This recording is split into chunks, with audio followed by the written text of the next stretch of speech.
All right. So I'm going to have this set for a to modify the bond. This is in case 2020 CR 78, State versus Phillip Rupp. And just for the record, counsel, I'm going to have you announce your appearances, please. Your Honor, may it please the court, State of Kansas appears through Norton County Attorney Missy Schoen. And Your Honor, the defendant, Phillip Rupp, is appearing in person via Zoom in custody and by and through counsel Colton Eikenberry from Hayes. All right. All right. So, Mr. Eikenberry, I'm going to let you begin on your motion. Thank you, Judge. I was just recently appointed to Mr. Rupp, and we have not even had the opportunity to this point to obtain the discovery and exchange that. But I have had the opportunity to speak with him via telephone a couple of times now. And he tells me that he does have the possibility of employment waiting for him. Not in Norton is what his goal is. His goal is to move down here to Hayes, apparently, where I will ask him to elaborate as to what he's looking at, but he does have some employment at the ready. Your Honor, these are fairly low on the scale of felonies at this point. His most serious one is count 1, the possession of methamphetamine. My understanding is that he will be presumed probation were he to even be found guilty of all of these charges where he falls in the grid boxes. I don't believe that he has any felonies on his record, but I'm not certain of that. That was our conversation. So, but in any event, it does not appear that he would fall to the left of the grid boxes and would be looking at probation.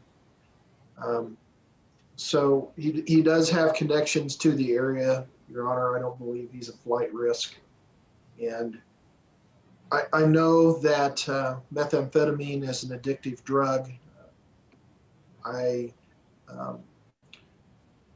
think that possibly an evaluation could be in order to make sure that there are no addiction issues that Mr. Rupp faces, and following through with whatever the court requires of him as a part of his bond would be just fine with him. I don't know how a supervised bond will work, Your Honor, if he does intend to move down to Hayes. They do supervisions in this district, but with COVID right now, those are difficult to get put in place. So that's just the way of the world right now. That's a difficulty we will have to work through. So I think that's all I have, Your Honor. We would request an OR, of course, but a reduction from the $100,000 mark is really high, and he just simply cannot. Okay. Thank you. Yes. Ms. Schoen? Your Honor, before I can make an opinion regarding a bond modification, I mean, I don't object to a modification. However, what that amount should be or how it should be, I have questions that I need answered as far as what are Mr. Rupp's, what is this employment plan? Does he have housing? Where is that housing? I think we need to know if there's a plan out there because I don't want him released homeless. Right. Mr. Eikenberry, do you want to ask your client to elaborate more, give the court some additional information and the state? Yes, I think that's in order, Your Honor. Mr. Rupp, have you been able to hear everything? Yes. Can you tell the court and Ms. Schoen what your plan is if you were to be released? My plan for when I get out is to move to Hayes with my sister or my grandparents. And right now they both said yes to me coming and accepted me, but I'm probably going to be staying with my sister. And for work-wise, I have 3 job applications that I'm supposed to get when I get there. One for APAC, which is construction, which is where my grandpa and uncle have been working for the past 20 years. And then I have one with my uncle for welding. And then I have another one with my dad, possibly for working at a feedlot.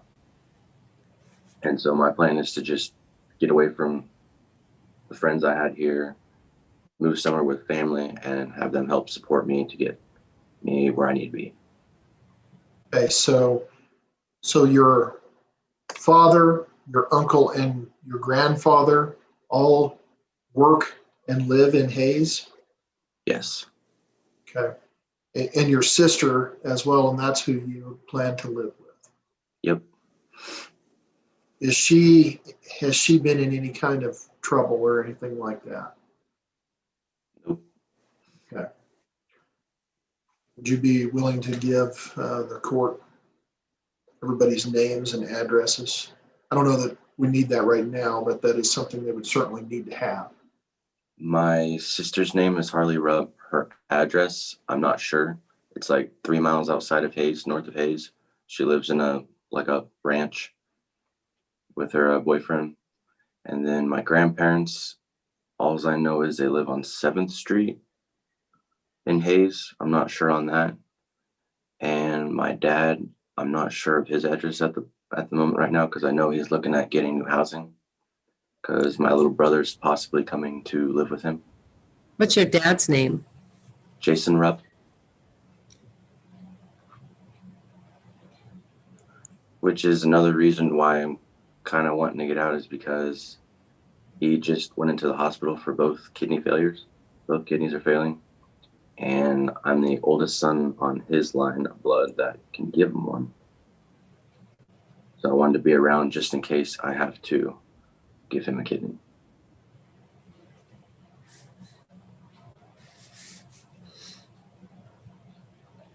What's your sister's boyfriend's name?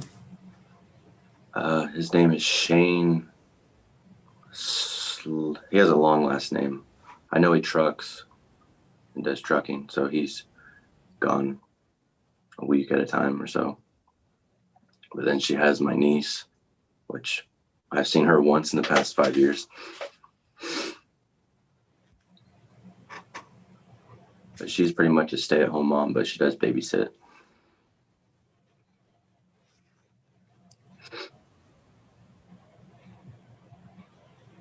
Michonne? Do you have any questions in regards to what his plans are? Not that I can think of, Your Honor. Okay.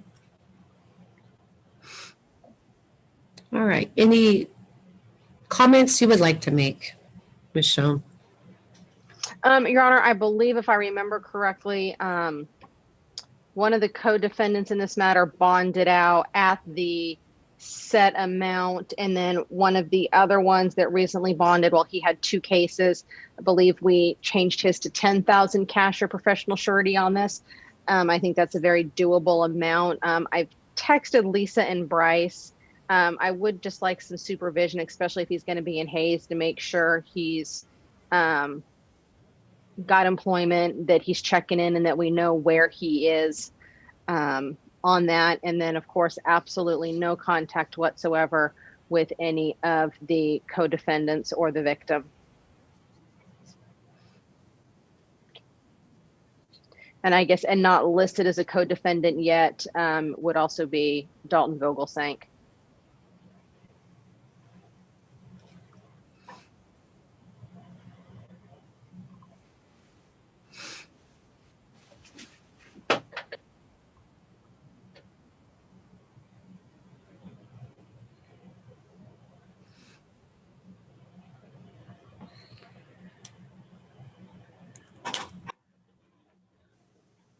Mr. Rupp, it sounds like you have been making some plans as far as being let out on bond. And it appears to me that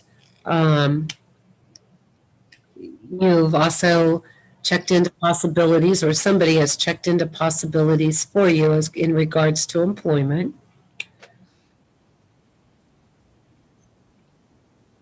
One of the things that I think would be beneficial here would be getting a drug and alcohol evaluation completed if you are able to post bond. Yes. So I'm going to modify his bond down to 10,000, and it can be cash or professional surety. That if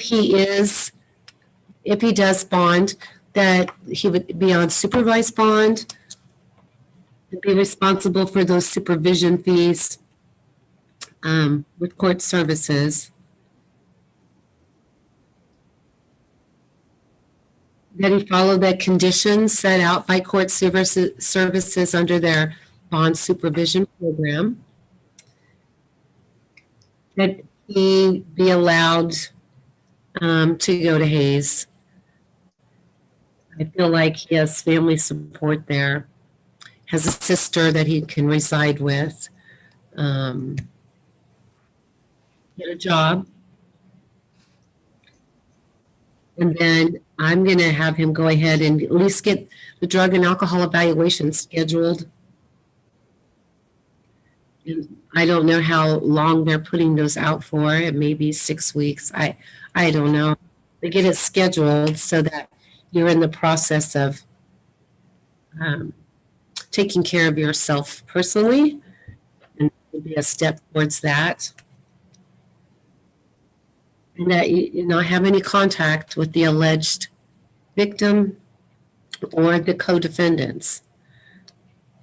And if you need their names specifically, which I don't think you will, if you do, we can provide that for you.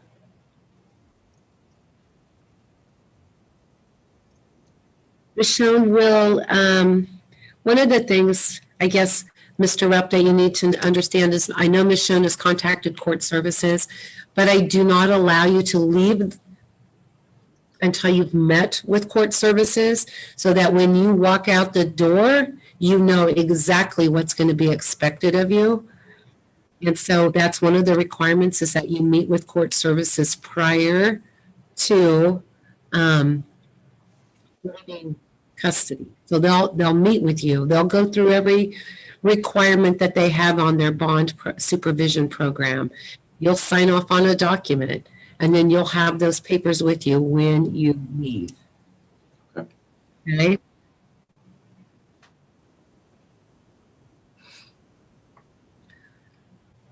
Okay. So I will send down the custody slip to the sheriff's office. Will you just submit a simple bond form, modification form? And I will get the custody slip done for the sheriff's office so they know. And have You you want heard, me to do that or Mr. Eikenberry do that bond modification order? sorry, Mr. Yes, Mr. Eikenberry. Yes, it was on his motion. But my concern is whether or not we hear back from court services. Well, and I would hope today or tomorrow. And again, it might take Mr. Rupp some time to get the bondsman arranged and all of that. So, Okay. and then I will also, after I hear back from Mr. Marble, let him know about the drug and alcohol evaluation request. I know Ms. Dezine made a comment. They did some Senate bill. If Mr. Rupp were to be found guilty or enter into a plea on the level 5 possession, he would likely be Senate Bill 123 eligible. So I will talk to Mr. Eikenberry.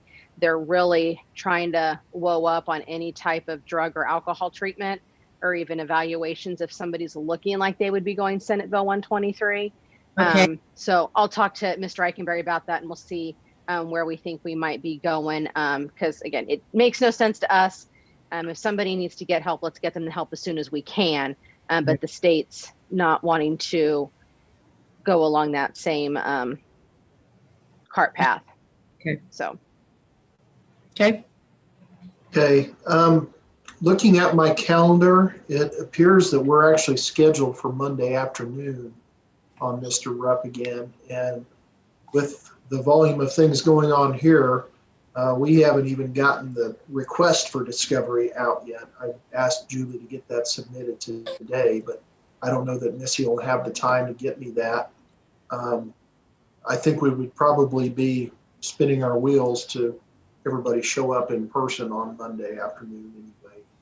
Yeah, and Colton, we just got discovery out for one of the co-defendants, and I think it ended up being there's 5 or 6 CDs of body cam, and then there was the search warrants and stuff that didn't want to fit on an email. So yeah, there's going to be CDs that need to be mailed by the post office. So should we get a date? Yes, that'd be great. Okay. I'm gonna be really honest with you. We're kind of going into February now. I understand. Your Honor, we can talk to Mr. Rohr. What about setting this concurrently with one of the co-defendants, Robbie Wagner, at this point? February 6th. Yeah, at this point, I don't see evidence being presented one against the other that would be a problem. And if we get to that point, we can reevaluate. But if we can reach out to Mr. Rohr if this date works for Colton. What date was it? February 26th at 10. Well, right now, that's the third day of a jury trial I've got scheduled. Okay. So it doesn't work anyway. Okay. So here's a date I have open, February 17th in the afternoon. Works for me. That's fine. Oh, perfect. I can't believe it. So let's go ahead and set his prelim for the 17th of February at 1:30.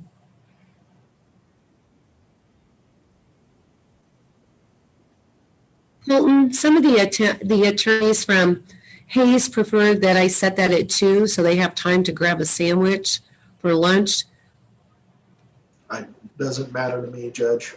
Okay, well, we'll leave it at 1:30 then. Thank you. Yeah.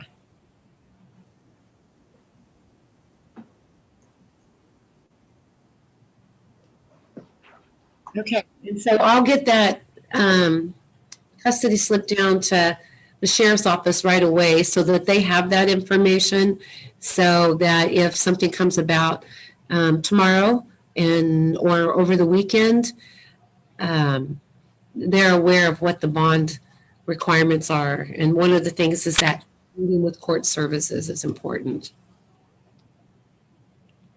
Okay. Okay. All right, I will get that down and I'll watch for the order on the bond modification.